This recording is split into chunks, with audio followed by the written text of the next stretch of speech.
টর্নেডোয় বিধ্বস্ত মধ্য আমেরিকা। শনিবার এই ভয়ঙ্কর ঝড়ে প্রাণ হারিয়েছেন প্রায় 27 জন। সবথেকে বেশি ক্ষতিগ্রস্ত হয়েছে কানসাস, টেক্সাস, মিসৌরি। ঝড়ের দাপটে উড়ে গিয়েছে কয়েকশো বাড়ির চালও, উল্টে গিয়েছে বহু গাড়ি, এমনকি ট্রাকও। বহু এলাকায় বিদ্যুৎ সংযোগ নেই। অন্ধকারে দিন কাটছে বাসিন্দাদের। এর মধ্যেই আবহাওয়া দপ্তর সপ্তাহান্তে আরও কয়েকটি টর্নেডোর পূর্বাভাস দিয়েছে। আমেরিকার কানসাসে টর্নেডোর বলি 8 জন। ঝড়ের সময় ধুলোয় ঢেকে যায় আকাশ, দৃশ্যমানতাও কমে যায়। সেই কারণে বহু পথ দুর্ঘটনা ঘটেছে। অন্তত 50টি গাড়ি দুর্ঘটনার কবলে পড়েছে।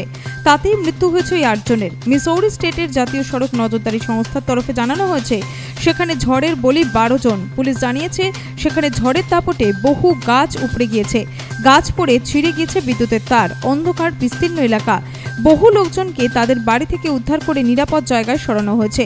বাড়ি ছেড়ে ত্রাণ শিবিরে আশ্রয় নিয়েছেন বহু মানুষ। এরকম ভয়ঙ্কর অভিজ্ঞতা অনেকদিন পরেই তাদের হচ্ছে বলে জানা যাচ্ছে। Bureau report, Nobel Bangla.